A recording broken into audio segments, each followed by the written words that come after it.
Sekarang mulai akidah sesat mulai masuk ke sekolah-sekolah kita. Apa itu? Mengatakan Allah ada di atas langit. Nah, ini bahaya sekali.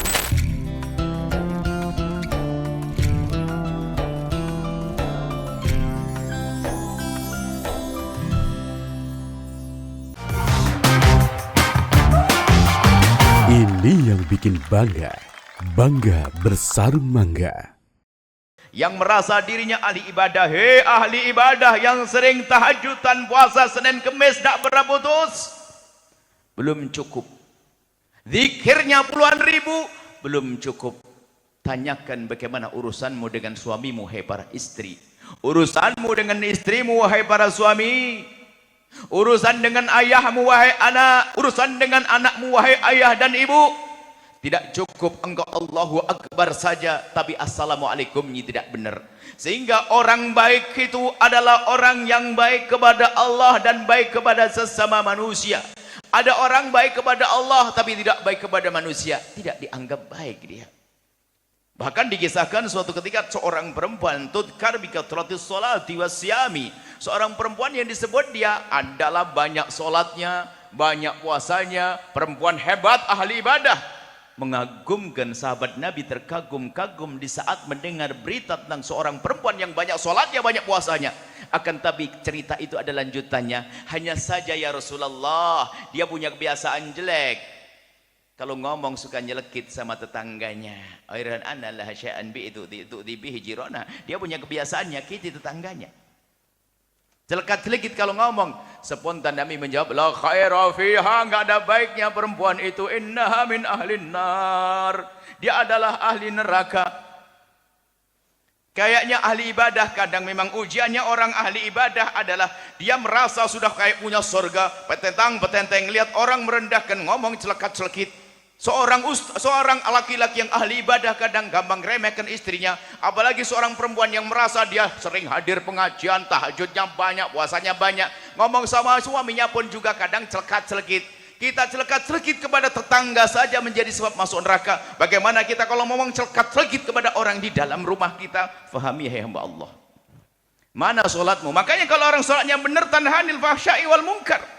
Kalau orang sholatnya benar, akan menghentikan dari kekejian dan kemungkaran. Dan sungguh kalau orang sholatnya benar, akan indah hidupnya. Sehingga kenapa Nabi kok senang dengan sholat? Sebab orang kalau sudah sholat benar akan keluar dari sholat indah.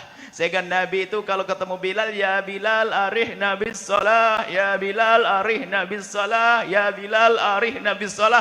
Hei Bilal, hibur aku, senangkan aku dengan salat. Senangkan aku dengan salat. Jadi kalau Nabi melakukan salat menjadikan semakin tenang hati beliau, yang sudah tenang semakin tenang, kemudian keluar dari salat akan memandang hamba Allah dengan penuh keindahan. Makanya begitulah hendaknya orang yang sudah salat dengan benar, maka setiap melihat manusia dengan assalamualaikum, tidak ingin mencaci, tidak akan menghinakan, tidak akan berbuat zalim, karena sudah ngerti assalamualaikum. Yang ini harus kita pahami. Dan ternyata memang ini urusan membersihkan hati. Orang itu urusan baik kepada Allah, tapi hatinya tidak baik dengan sesama manusia, enggak ada guna, akan membahayakan. Bisa jadi kebaikannya itu hanya bohongan, bukan karena Allah Subhanahu wa ta'ala. Maka di akhir-akhir ini kami selalu menghimbau, ayo peduli dengan keluarga, peduli dengan sesama, peduli dengan sama manusia. Ibaratnya begini, ada orang tidak melakukan kesunahan, ibaratnya begitu. Sholat 5 waktu saja, tok, tidak pakai tambahan. Puasa Ramadan saja, tok. Haji kalau punya duit enggak. Zakat kalau ada yang wajib zakat enggak. Sholatnya 5 waktu tok, assalamualaikum, enggak ngapa-ngapain. Puasanya Ramadan tok, enggak pernah kenal sunnah. Asalkan dia tidak menyakiti sesama manusia, dia adalah ahli surga. Yang banyak tertipu, dia ahli ibadah. Orang yang sudah jadi ahli zikir, hati-hati. Kadang-kadang setan membisikkan di hatinya, kau sudah hebat ahli zikir, kau kayak punya surga kau, sehingga gampang rendahkan orang lain. Yang punya hafalan Quran gampang rendahkan orang lain. Yang merasa ilmunya banyak, merendahkan orang lain. Ternyata merendahkan ini adalah sebab kehancuran makhluk Allah pertama, yaitu iblis. Gaya kesombongan. Maka biarpun dia sholat kayak apapun, tidak akan bisa menjadi baik karena dia sombong. Dia nggak baik dengan sesama. Biarpun katanya ahli ibadah, tidak. Ibadahnya orang sombong, ibadahnya iblis. Anda kalau tahu iblis itu bagaimana? Iblis adalah makhluk Allah yang dia bukan malaikat. Iblis adalah iblis. Cuman iblis itu begitu hebat ibadahnya. Hei ahli ibadah, jangan menjadi iblis. Iblis itu ahli ibadah, sampai dikatakan begitu hebatnya ibadahnya iblis. Tidak ada sejengkal bumi kecuali pernah digunakan sujud oleh iblis. Gambarannya semacam itu. Karena iblis ibadahnya hebat, lalu oleh Allah diangkat, dikumpulkan bersama rombongan para malaikat. Dan di saat iblis beribadah bersama malaikat, nggak akan keciri kalau dia iblis, karena memang ibadahnya hebat kayak malaikat. Bahkan dikatakan seperti bahkan penghiasnya malaikat. Artinya apa? Yang terhebat di antara malaikat. Allah, hebat. Ibadahnya iblis melampaui malaikat. Ibadahnya iblis melampaui malaikat sehingga nggak ketahuan kalau itu iblis. Dan dia memang ahli ibadah. Akan tapi dia gagal ujian. Gagal ujian di saat diciptakan mbah kita Nabi Adam alaihissalam. Di saat diciptakan Nabi Adam alaihissalam, baru Nabi Adam selesai diciptakan, Allah memerintahkan kepada malaikat, karena iblis bersama mereka, iblis harus ikut dong. Wa idh qulna lil malaikati isjudu li Adama fasajadu illa iblisa. Di saat Allah memerintahkan kepada malaikat, hei malaikat, sujudlah kepada Adam, sujud penghormatan. Semua malaikat pada sujud kecuali iblis. Hati-hati, mbahmu Nabi Adam bukan iblis. Jangan niru gayanya iblis.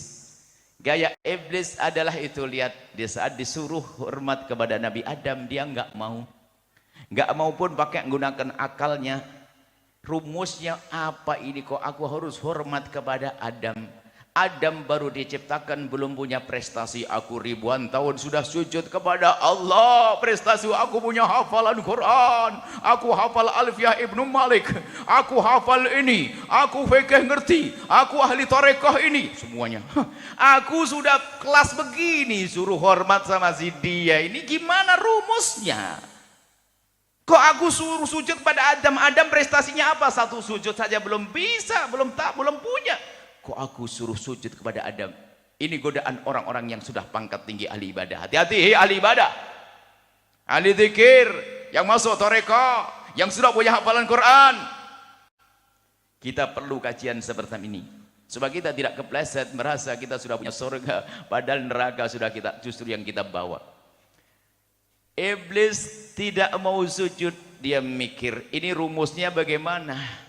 Diingatkan, kenapa kau nggak sujud iblis? Diingatkan, apa jawabnya? Iblis berhujah. Hujahnya adalah hujah egois. Ego. Hujahnya hujah anani. Hujahnya hujah aku, kesombongannya. Dia mengatakan, ana khairun minhu. Aku lebih bagus daripada Adam. Ya salam. Berani ngomong di depan Allah, ana khairun minhu. Khalaqtahu min tin. Kau menciptakan Adam dari tanah, ya Allah, dan menciptakan aku dari api. Udah berhujah di hadapan Allah. Ini hebat banget makhluk namanya iblis. Iblis ini kadang bentuknya pakai kerudung, Bu. Kalau diingatkan sang suami cemberut langsung marah. Itu iblis pakai kerudung. Odong kadang iblis pakai kopiah. Kalau diingatkan sama istri langsung banting pintu keluar, nggak mau denger. Iblis. Di alam rumah tangga ini jangan kayak iblis, hidup indah, diingatkan pasangan, ahlan. Ini harus kita bahas, kita jelaskan dalam alam nyata hari ini. Jangan bicara yang gede-gede, yang ringan-ringan. Kita kadang menjadi iblis tanpa sadar. Kalau diingatkan Anda ini turunan Nabi Adam, kita turunan Nabi Adam. Nabi Adam kan bilang, wala taqrabah hadhihi syajarata. Hei Adam, jangan mendekati pohon ini. Iblis yang sudah dendam sama Nabi Adam itu nyelinap bagaimana bisikan Nabi Adam pakai nasih, aku nasihati kepadamu Adam. Apa iblis? Nabi Adam polos, masa di surga ada makhluk yang bohongi dia? Itu pohon, kenapa ente nggak boleh deket-deket sama pohon itu, hei Adam? Kenapa? Kalau ente makan pohon itu, ente akan selamanya di surga. Wah, dibalik ceritanya. Ya dimakan oleh Nabi Adam. Lalu oleh Allah diturunkan, diingatkan Nabi Adam. Dengan yang dilakukan Nabi Adam, bah kita mah enak. Maka kalau anda turun Nabi Adam, jadilah kayak Nabi Adam. Kalau memang betul anda keturunan Nabi Adam. Nabi Adam ditegur oleh Allah dengan sederhana langsung. Rabbana zalamna anfusana wa illam taghfir lana wa tarhamna lanakunanna minal khasirin. Ya Allah, Rabbana zalamna anfusana, ya Allah, kami telah zalim kepada diri kami sendiri. Kami salah ya Allah.